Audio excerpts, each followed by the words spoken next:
power as the deputy president and the politics around it, and this session will be led by Ashrim Mazuri. All right, Your Excellency, did you play a role in Rigathi Gachagwa's ouster? No. Then are you proud of the process, the impeachment process that many said were flawed that led to your ascension to power as the deputy president? That process you are referring to, I think, involved three arms of government: the executive, the judiciary, and the legislature.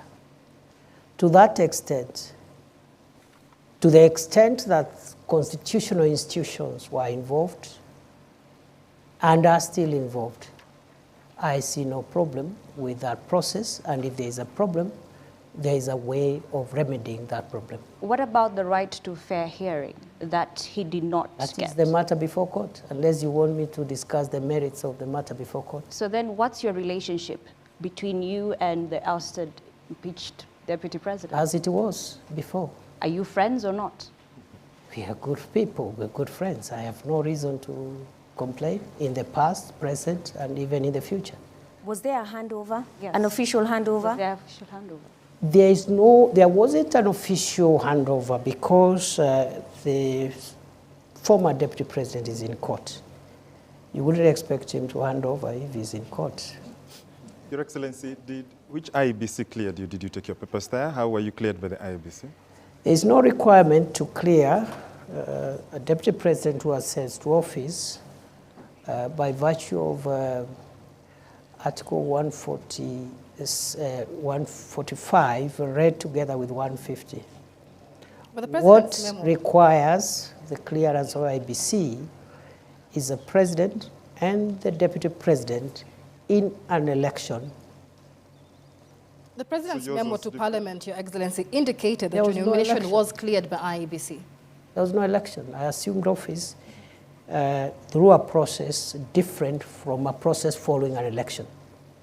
Is it an indictment of the judiciary, Your Excellency? Because the former deputy president, through a court process, is actually outside.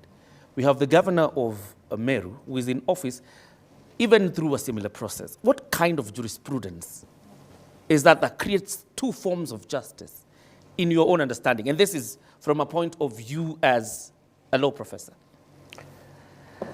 First, the two cases you have cited were beneficiaries of court injunctions. The only difference is in one, after the inter partes hearing of the matter around whether or not the injunction should be preserved. In one case, the court found that the injunction needed to be lifted. In the second case, which also there has been an injunction, the court found yesterday that there is no need to lift the injunction. That's the only difference. And it happens in courts all the time, not just in Kenya, all over the world.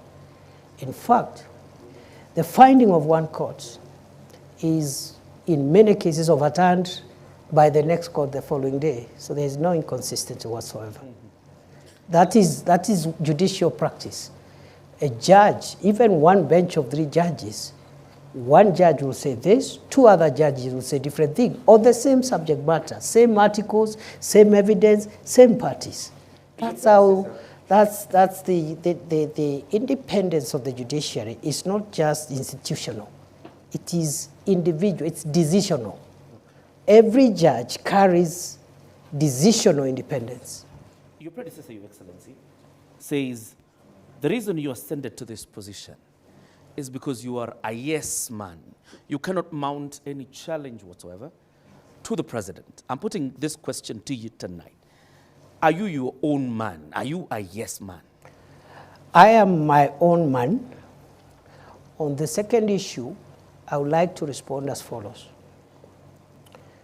My understanding of the role of the deputy president is not to challenge the president.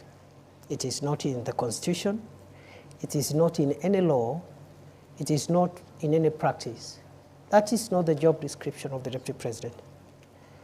As to whether the deputy president can advise the president, the answer is yes. the oath of office I took has a clause that asks me to faithfully advise the president when my advice is sought.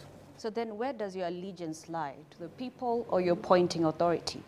My allegiance lies on the oath of office I took. You look at the oath of office, it will tell you where my allegiance is.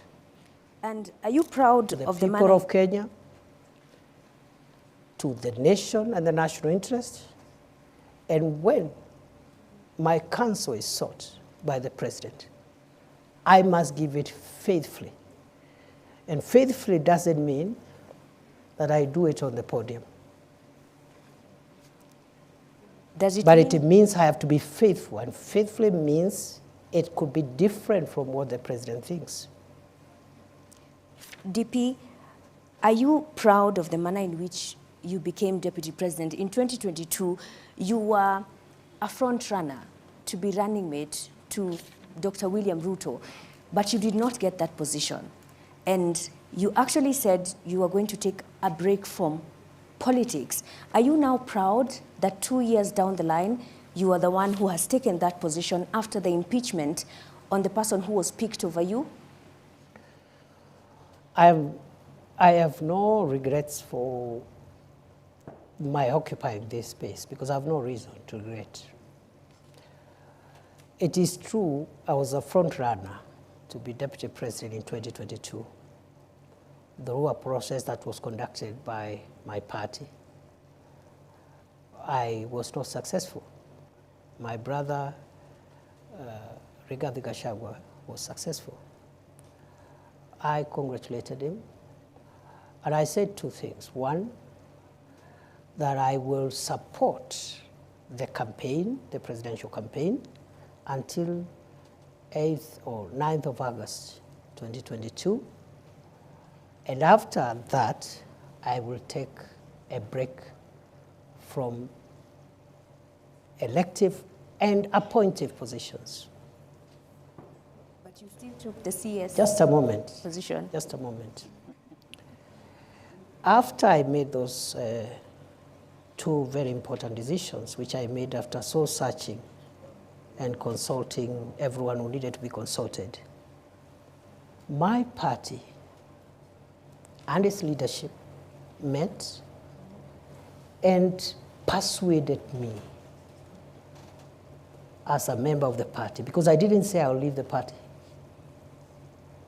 I said I'll campaign for President Ruto and his deputy, but after that, I'll not be running for any office. I'll take a break for 10 years. And therefore, the party met and persuaded me to change my mind and accept an appointive position as Minister for Interior, which I accepted. That's all. Are you the kingpin of the Mount Kenya region? Which office is that? Of course, you were endorsed. You are endorsed by a section of members from majorly the East, where you hail from. You never dismissed that. Which office is that? Your Excellency, other than the Kingpin issue, there are a majority of members of parliament who met in Nanyuki from the Mount Kenya region, that is before you ascended to the office of deputy president, and endorsed yourself as their link in government. To the executive. You have ascended to that office now. Are you now, have you ceased being their link? Maybe you should ask them. Because I think the members of parliament, because I didn't say it, they said it. So maybe they can say it again if they wish, but to the best of my recollection, those members of parliament had expressed frustrations in getting their constituency development agenda through to government because of the breakdown of relationship they had with the former occupier of this office. And therefore, they asked me whether I could convey their needs to the president. And because I was a member of the cabinet, I saw no problem with that. But whether or not they will continue asking me to convey their messages, it's up to them to decide. Your Excellency, you come from that region. Sorry, you come from that